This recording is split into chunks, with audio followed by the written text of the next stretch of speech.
اللہ کے ایک نام سے میں بہت خوفزدہ ہوں. کس نام سے خوفزدہ ہو ایبرس؟ القہار محترم. اس نام سے تم کیوں ڈرتے ہو؟ بتاؤ مجھے. بس تھوڑا سا پڑھا تھا میں نے. القہار یعنی قہر ڈھانے والا. اللہ کے بندوں میں سے صرف وہی لوگ ڈرتے ہیں جنہیں اللہ علم عطا کرتا ہے. اگر انسان اللہ تعالیٰ سے ڈرنا چھوڑ دے تو وہ اللہ کے سوا ہر شے سے ڈرنے لگتا ہے.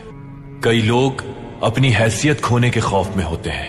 کسی کو شہرت کھونے کا ڈر، کسی کو اپنے مقام کی تنزلی کا ڈر. حقیقی مومن صرف اپنے پروردگار کی رضا اور اس کی محبت کھونے سے ڈرتا ہے. القہار اس میں مبارک سے جو نہیں ڈرتا، وہ لوگ جو بھول چکے ہیں کہ ایک دن وہ آئے گا جب اپنے اعمال کا انہیں حساب دینا ہوگا. جب وہ دوسروں پر ظلم شروع کر دیتے ہیں تو اللہ تعالیٰ انہیں القہار اسم سے سزا دیتا ہے.